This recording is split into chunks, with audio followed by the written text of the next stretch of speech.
Paz à juventude. Reina. Juventude, boa noite. Boa noite. Aleluia, juventude. Amém. Pelo que a igreja já tivera ouvido quem eu sou, e para demais que não, pela primeira vez que vieram cá, que efetivamente não me conhecem. Antes, porém, de falarmos sobre os jovens na sociedade, quando falamos de jovens na sociedade, também não só na sociedade lá fora, mas também na sociedade dentro do toquismo, ou dentro do cristianismo. E quando falamos também de líder no casamento, temos que temos que falar primordialmente do casamento. Mas nisto tudo, quando nós vivemos nisto tudo, nós passamos por uma fase. E esta fase que nós passamos, de criança, adolescente, juventude, até a idade adulta, nós acarretamos a nossa identidade. Mas esta identidade é acarretada, ou seja, é buscada pela nossa conduta, pela educação de berço, a conduta de berço, que dá primazia à nossa característica, à nossa identidade. E quando acarretamos isso tudo, a partida nós temos capacidade de gerirmos a nossa vida. Mas para gerirmos a nossa vida, é necessário que nós busquemos a palavra de Deus. Porque, quero vos dizer, bem amados, para falarmos da palavra, é necessário que nós falamos com conhecimento. Onde buscarmos o conhecimento? Buscamos ou extraímos na Bíblia Sagrada. Então, nisso tudo, nós vamos buscar o conhecimento bíblico.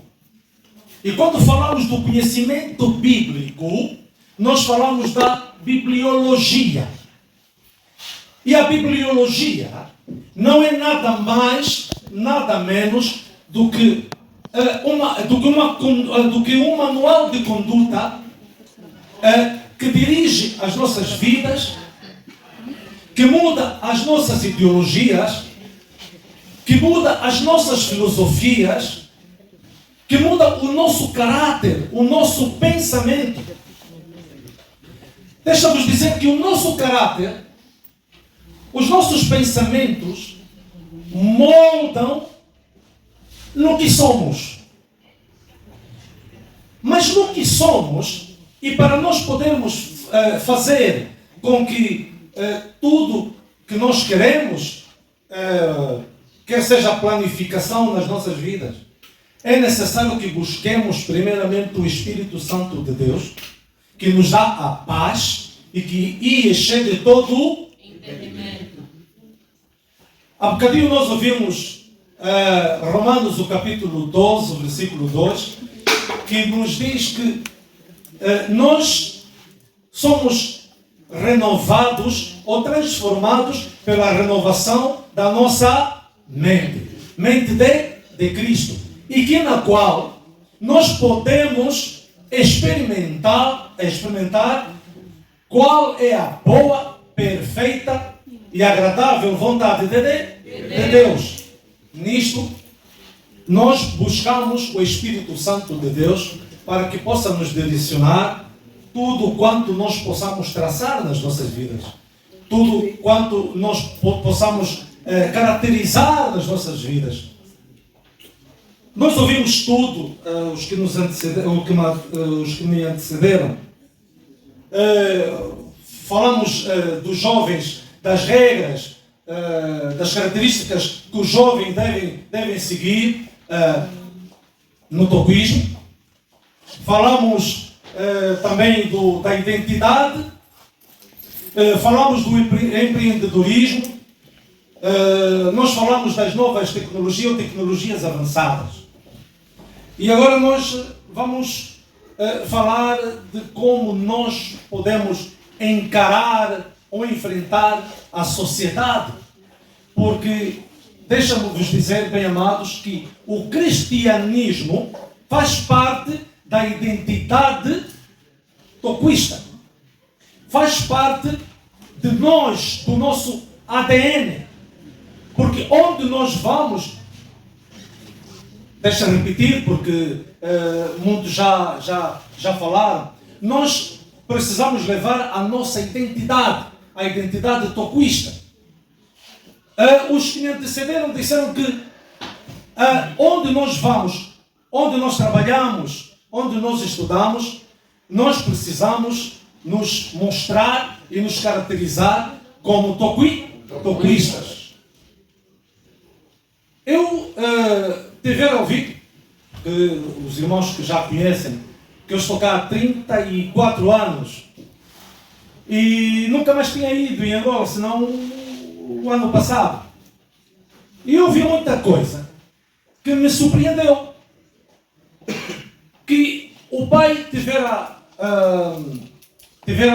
aconselhado os toquistas, principalmente os jovens, os que frequentam a faculdade, os que frequentam a universidade, os doutores, os engenheiros, têm andado sempre com a estrela.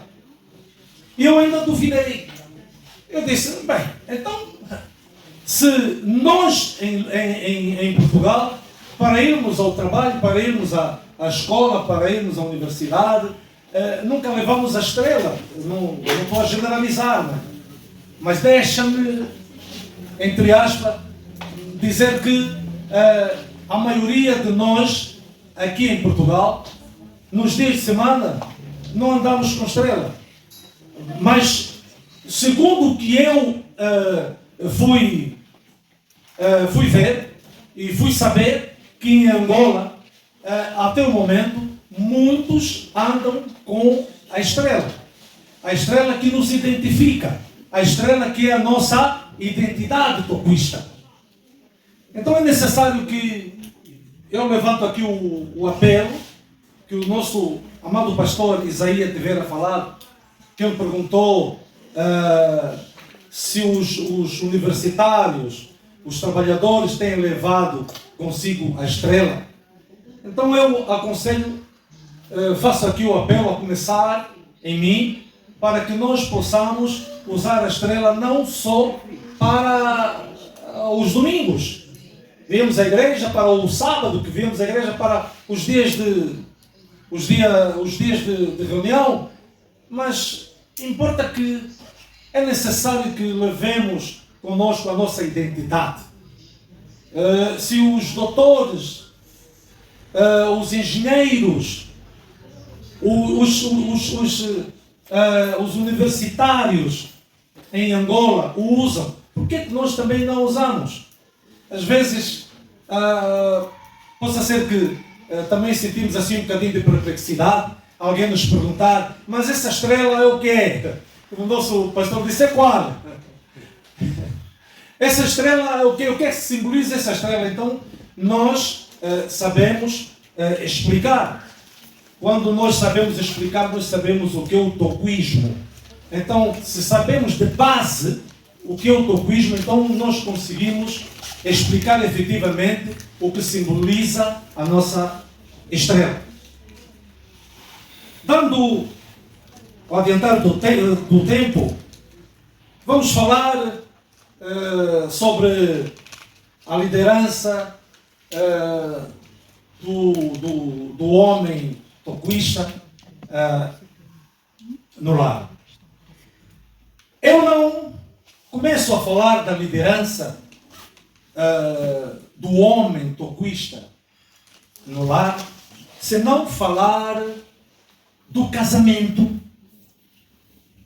Porque nós sabemos que nós, os crentes, segundo o preceito e conceito bíblico, não podemos formar um lar sem primeiramente casarmos. E quando nós, os toquistas, falamos de lar, falamos de dois seres, homem e mulher. E nós, os toquistas, pelo nosso conceito e preceito, nós não podemos gerirmos um lar, os dois, homem e mulher, sem se casarem primeiro. E quando nós falamos de casamento, nós não deixamos de falar a monogamia. A monogamia significa os dois que se tornam uma carne só. E nós podemos extrair na Bíblia, em Gênesis, o capítulo 2, no versículo 24, ou Mateus, o capítulo 19, versículo 6, que Deus, quando direciona-se a Adão, que ele diz, não é bom que o homem viva só. Então eu dar-lhe-ei uma Adjuntora. para que os dois tornam-se só. Então quando Deus dá Eva como esposa a Adão, Adão diz que agora eu tenho uma adjuntora, uma idônea, e que é carne da minha carne, osso do meu osso. Então nós dois somos só. Então isso chama-se monogamia. E a monogamia, quando falamos da monogamia, é indissolúvel. Porque o que Deus une, ninguém separa. Porque Deus constituiu um casamento como instituição divina. E quando Deus constitui o casamento como instituição divina, logo torna-se indissolúvel. Ninguém separa. Porque Deus instituiu o casamento, mas não instituiu o divórcio. Quando nós falamos quando nós falamos da constituição do casamento, que Deus fez a instituição divina, por que Deus fez a instituição divina? Fez o casamento como instituição divina. Fez essa instituição divina no casamento. Porque o casamento é a essência do amor de Deus. O casamento faz parte dos planos de Deus. Uma família faz parte do amor de Deus. Por isso é que o casamento é celebrado no altar. Por que o casamento é celebrado no altar? Porque em Efésios, o capítulo 5, o versículo 31 a 32, ele diz que compara-se Jesus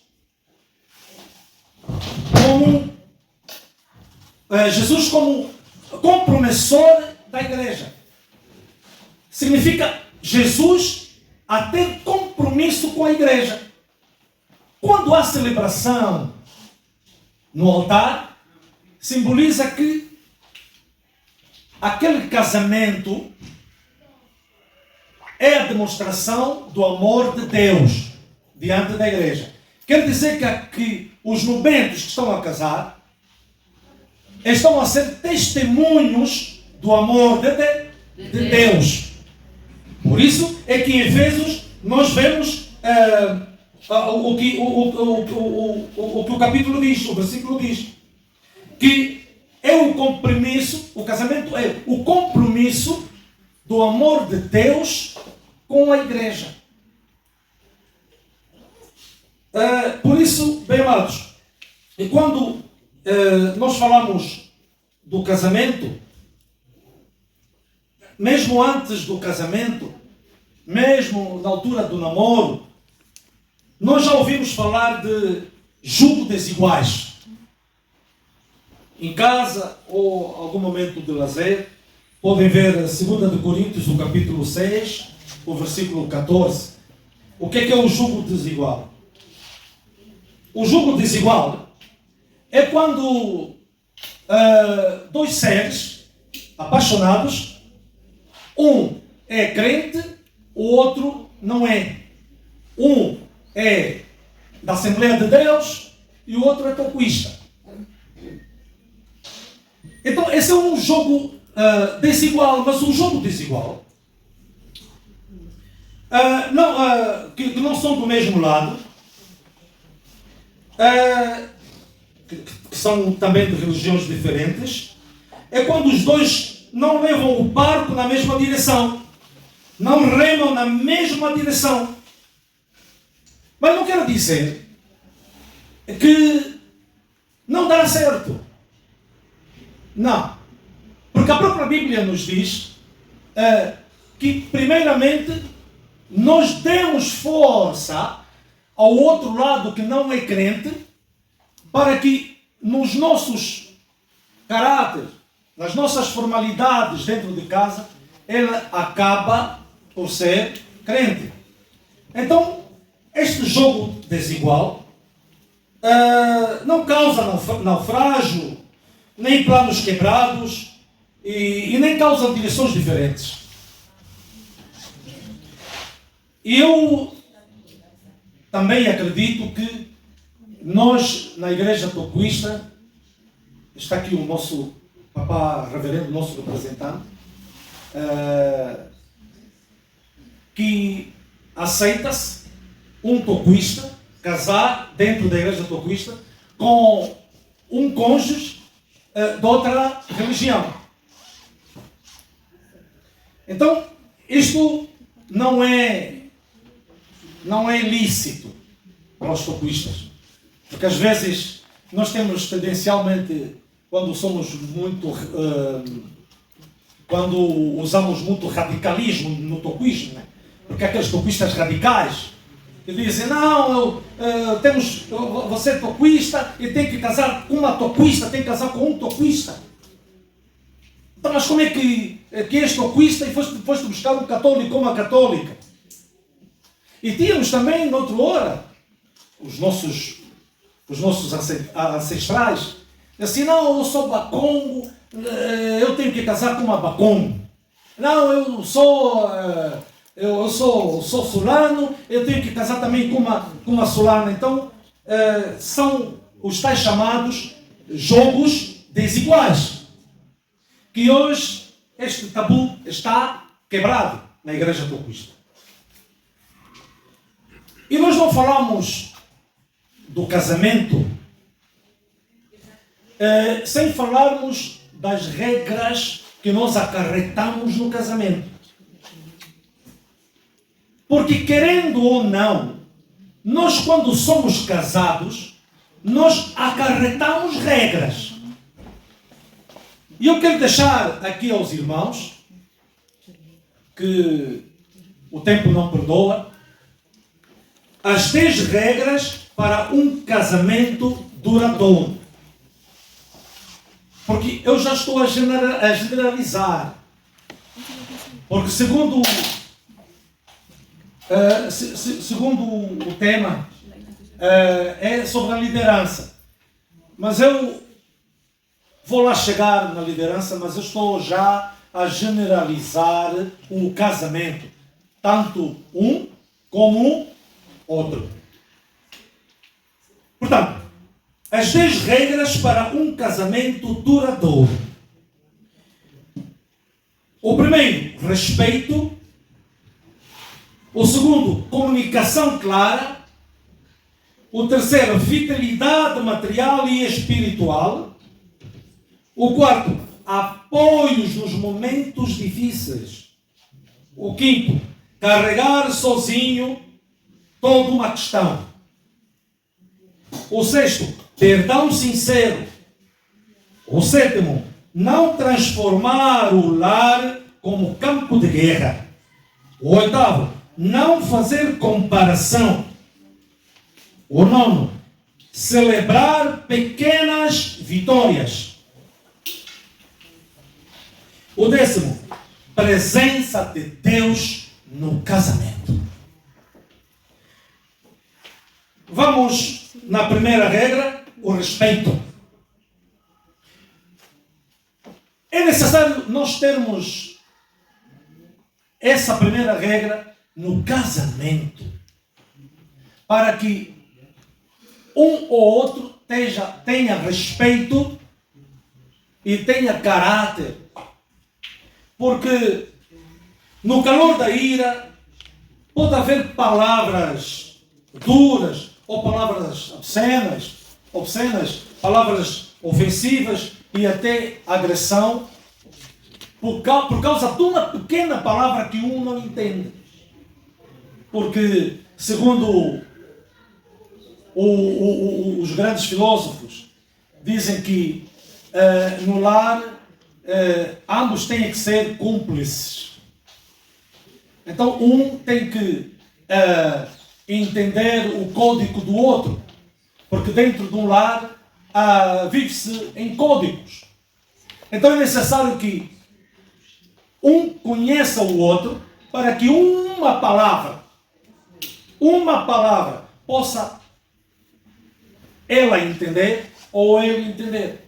Porque muitas das vezes, quando nós estamos a conversar com a nossa esposa ou estamos a conversar com o nosso esposo, às vezes quando ela responde uma palavra, ou fala uma palavra, usa uma expressão,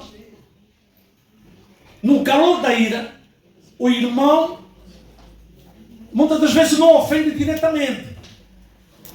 Eu estou a falar por experiência própria. Juventude, aleluia? Amém. Eu estou a falar por experiência própria. Quando nós temos resposta à nossa esposa ou ao nosso esposo, usamos palavras acadêmicas, usamos palavras bonitas, usamos bons vocabulários, mas com uma grande ofensa. Para que a ofensa não chegue com agressividade, mas chega com leveza, mas ofendeu. Mas sem sabermos que a nossa esposa ou o nosso esposo é idôneo, também entende, também estudou, ou está a estudar. Às vezes não, eu sei, ela estudou, ela é universitária, mas eu vou lhe ofender assim, com palavras bonitas, com palavras acadêmicas, com bom vocábulo. Então, isso provoca ira e desavença dentro do lar. É necessário que, neste ponto, haja respeito um ao outro, para que, nesse respeito, haja valorização, haja unanimidade, haja conforto no lar, ambos se entenderem, ambos usarem a mesma palavra. Vamos passar para a segunda regra, que é a comunicação clara. Na comunicação clara, nós conseguimos saber, quando nós temos comunicação um com o outro, nós sabemos quando um está a ir ao erro. Nós sabemos que este meu esposo ou esta minha esposa foi induzido ao erro por uma palavra, ou por uma questão, ou por uma situação. nós conseguimos saber qual é a probabilidade que temos de conhecimento para podermos gerir o nosso lar. Nós já sabemos, por um gesto, nós sabemos o que a esposa quer. Nós sabemos o que o esposo quer. Por isso é que eu disse agora há pouco que o casal tem códigos. Porque o casal que não tem código, então é aquele casal que está... que são falsos, casais falsos. Casais ilimitados. Porque todo casal tem código, que eu disse. Todo casal tem código. Eu digo isto por quê? Porque eu, Pastor Pedro, posso me comunicar com a minha esposa, segredo, quando está alguém ali perto. Estão me entendendo? Sim. Quando a esposa ou o esposo quer fazer alguma coisa, que seja, ou quer pedir alguma coisa ao esposo, ou vice-versa, por um gesto, ou por um olhar, consegue se entender. Então, por isso é que eu digo que todo casal tem um código. Aleluia, juventude. Amém. Estamos ligados? Senhor. Então é necessário que haja esta comunicação. Porque nós, quando o casal, quando estamos num determinado sítio, quando um, por exemplo, altera-se em alguma situação, ele consegue, ou ela consegue, se comunicar, dizer, avisar alguma coisa ao parceiro que temos que fazer isso ou temos que fazer aquilo porque ali não dá, porque aqui não dá, mas imperceptivelmente, sem até as pessoas que estão perto saberem. Então é essa tal comunicação. E vamos na terceira regra, é a fidelidade material e espiritual. Não só a traição é abrir espaço para uma terceira pessoa no relacionamento, mas também cumprir promessas, serem abertos em todos os aspectos, quer seja nas finanças, quer seja na proteção e quer seja na atenção. Há bocadinho tivemos a ouvir o nosso pastor, o que ele esteve a falar.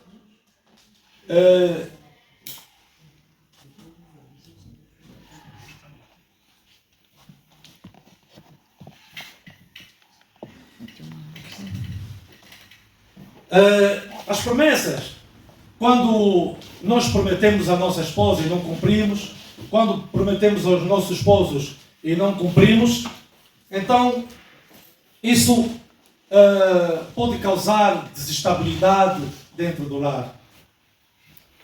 Pode causar uma pequena desavença ou mesmo uma grande desavença no lar. Nós temos muito pouco tempo. Se não podemos debruçar, falarmos mais sobre o casamento, mas eu vou encurtar, atendendo o tempo e outras atividades que a juventude tem. Então nós vamos passar por quarto, o apoio nos momentos difíceis. O apoio nos momentos difíceis é nós apoiarmos a nossa esposa, o nosso esposo, nas doenças, no desemprego, na infelicidade, na angústia, pois o lar é dos dois. Passamos logo para o quinto ponto, que é carregar sozinho toda uma situação. Carregando sozinho toda uma situação, tanto o homem como a mulher, isso causa cansaço, isso causa transtorno, quando um trabalha e quando o outro não trabalha. Quando trata-se de desemprego, sim, possa ser que o marido ou a esposa está à procura de trabalho, está a se esforçar para conseguir o trabalho e não consegue. Isso é compreensível, é muito compreensível. Mas quando fica sem casa e quando um não ajuda o outro, então torna-se cansativo, torna-se complexo a situação em casa e pode até causar instabilidade dentro de casa. O sexto ponto, ou a sexta regra, é o perdão sincero. No perdão sincero, é pura e simplesmente sabermos perdoar um ao outro, não relevar coisas insignificantes, evitar o progresso das discussões e desentendimento. E a sétima regra é não transformar o lar como um campo de guerra.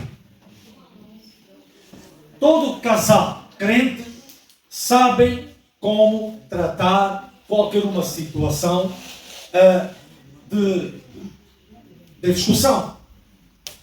Qualquer uma situação de descontentamento. Nós sabemos, todos nós, o casal crente sabe quando não quer que os problemas se desenvolvam. Oração. Porque a Bíblia nos diz que a oração do justo pode muito em seus. Por isso, quando nós temos desavença, quando temos algum problema, quando sabemos que a mulher está brava por alguma coisa que o homem fez, ou vice-versa, experimenta dobrar os joelhos e orar. As coisas poderão normalizar e poderão acalmar, porque o Espírito de Deus é de paz e excede todo o entendimento. Oitava regra: não fazer comparações. Nesta regra, na oitava, nenhum esposo ou nenhuma esposa aceita que um ou outro faça a comparação de uma relação que já teve. Isso é irrevogável. Isso causa descontentamento em casa. Não, a minha antiga esposa era assim. Não, o meu antigo esposo fazia isso. Eu lhe pedia para comprar, ele comprava. Eu lhe pedia para fazer isto ou aquilo, ele fazia. E então, olha, o meu esposo antigo fazia limpeza. Cozinhava. E por que tu também não cozinhas? Não, a minha esposa ou a minha namorada vestia assim. Então, mas por que também não? Então, essas comparações são comparações irrevogáveis. São comparações que trazem descontentamento no lar. Trazem desconforto no lar. Se o vizinho comprou aquele carro, por que nós não podemos comprar um carro para nós também? Se nós dois trabalhamos. Eu fui na casa da minha amiga, a mobília da minha amiga, sim senhora, uma grande mobília, boa mobília, mobília atualizada, nova. Por que também nós não fizemos? É muito mal, tanto dentro de casa e também aos olhos de Deus. Porque isso chama-se cobiça. Aleluia, juventude. Amém. E também podemos considerar como inveja. Porque quando vamos na casa de um casal e vemos tudo bem mobilado, tudo bem bonito, e nós também queremos fazer a mesma coisa, são as duas coisas que nós acarretamos. É a inveja e cobiça. Então é importante que nós façamos segundo a nossa criatividade, segundo a nossa vontade, mesmo até que nós queremos imitar alguma coisa, mais propriamente o homem, quando queremos imitar alguma coisa, não convém falar a sua parceira. Assim, não, eu achei bonito fazer isso, aquilo. Eu até digo vice-versa. Não comparadamente, mas faz de forma a não poder se notar que é alguma imitação. Passamos então para a nona regra. É celebrar pequenas vitórias. Quando digo celebrar pequenas vitórias, é quando nos acontece coisas que na qual alegram-nos. Por exemplo, quando nós somos promovidos no trabalho, quando passamos de ano, pronto, N coisas que é considerada vitória, e também é vitorioso também quando nós celebramos as datas de casamento, as datas de aniversário. Então nisto tudo faz parte de momentos vitoriosos dentro do lar. A 10ª e a última regra é a presença de Deus no casamento. A presença de Deus no casamento é ambos abençoarem e consagrarem o casamento através da oração, através do jejum, através da vigília e viverem na dependência de Deus. Tudo quanto querem fazer, tudo quanto querem planificar, tudo quanto quiserem criar, então seja a vontade de Deus. Tudo quanto nós pensamos para fazer dentro do lar, primeiramente perguntamos a Deus se podemos fazer ou não, ou entregarmos tudo a Deus, porque é tudo segundo a boa, perfeita e agradável vontade de Deus. E essas são as regras para um casamento duradouro. Então, mas para os líderes, aqueles que são os líderes, que são casados, que estão para casar, estão prestamente a casar, se seguirem estas regras, se seguirem essas normas do casamento, então serão bons líderes, serão bons esposos, serão esposos compreensivos, serão esposos pacientes, serão esposos inteligentes a levar e a gerirem bem o lar. Portanto, para não ser exaustivo, eu termino, portanto, esse tema, na medida que o nosso Deus nos transmite todos os dias a sua palavra, a sua boa nova, enquanto nós absorvemos tudo que Deus nos transmite, importa que nós colocamos nos nossos corações, para que possamos andar em pastos verdejantes, para que possamos andar em porto seguro e para que possamos ver a beleza da santidade do Senhor. Importa que nós sejamos dignos, tanto conosco e tanto com os outros, os próximos. Assim, nós andamos de fé em fé, de glória em glória. Ele pergunta aqui,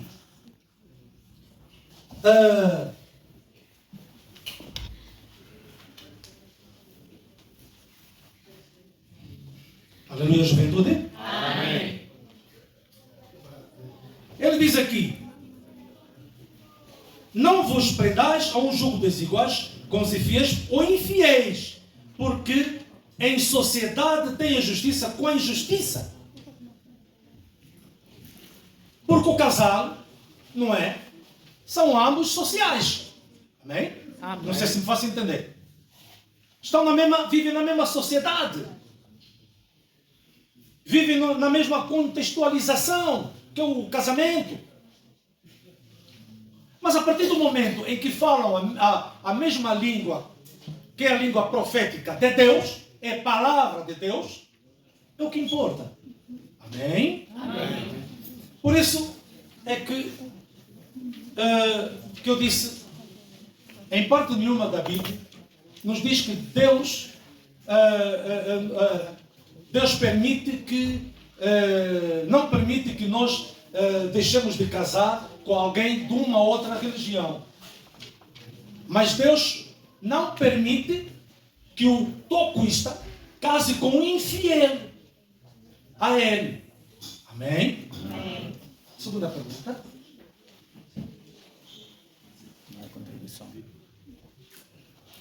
Paz, igreja. Amém. A segunda pergunta: qual deve ser o posicionamento do jovem cristão topista diante de uma sociedade que exige uma mulher tradicional, se ele, enquanto homem, não assume a liderança bíblica de amar, cuidar e se sacrificar por sua esposa conforme os posicionamentos bíblicos? Um conselho prático que posicione os jovens topistas enquanto líderes no lar e na sociedade. Amém? Amém. Esta é uma pergunta muito pertinente. Porque quando o homem, num relacionamento, não tem pacto com o nosso Deus, não consegue gerir um lar. Não. Porque quem lhe dá as capacidades é Deus. Não consegue gerir o lar. Porque se ele for crente, então ele leva tudo segundo os conceitos bíblicos. Por isso é que nos diz aqui, em 2 Coríntios, o capítulo 8, diz: também, irmãos, vos fazemos conhecer a graça de Deus dada às igrejas de Macedônia. Como em muita prova de tribulação, houve abundância no seu gozo. E como a sua profunda pobreza abundou em riqueza da sua generosidade. Por isso é que todo crente que se sente crente para gerir um lar é preciso generosidade. É preciso compreensão, é preciso paciência, sobretudo a graça de Deus que possa superabundar neles através dele, que é o provedor. É preciso que ele tenha pacto, ele tenha ligação com Deus, para que Deus possa ouvir as suas orações, aceitar as suas orações, através da sua fidelidade, sobretudo generosidade no lar. Porque ele, se estiver bem no lar, então Deus recebe as suas orações. Mas se ele estiver mal no lar, se ele estiver a gerir mal o lar, também é rejeitado nos céus. Amém? Amém. Eu estou a ser muito rápido e objetivo também. A terceira? Era a única questão. Era a única Outra foi questão. uma contribuição. Amém. Muito obrigado, meu amado, a sua contribuição. Assim faz-nos crescer mais. Às vezes nós pensamos que nós aqui, que estamos como pastores, pensamos que sabemos muito pouco e aprendemos convosco. Amém? Amém.